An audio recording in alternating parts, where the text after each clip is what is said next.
Welcome back to our PCT Short. I'm Jonah Johnson. So a lot of wheat is going in across Ohio and still more soybeans are coming off.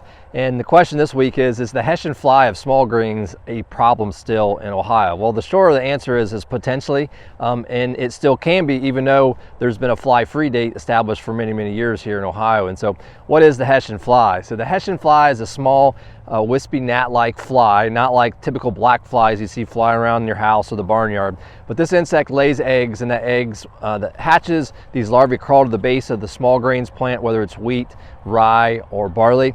And the insect, the maggots, tunnel into that plant and disrupt nutrient and water flow to that plant. And so hence you can get a lot of yellowing and plants that just not actively tillering and just don't look right in the late fall. And so this insect has four major life stages. First, hence the fly, the adult. Then we have the maggot, and then that essentially pupates into a flax seed, and then it overwinters and then can hatch and be the next, the next generation. And so that insect here in Ohio was typically hedged against by the established fly-free date, but even such now we're well past the fly-free dates from everybody here in Ohio.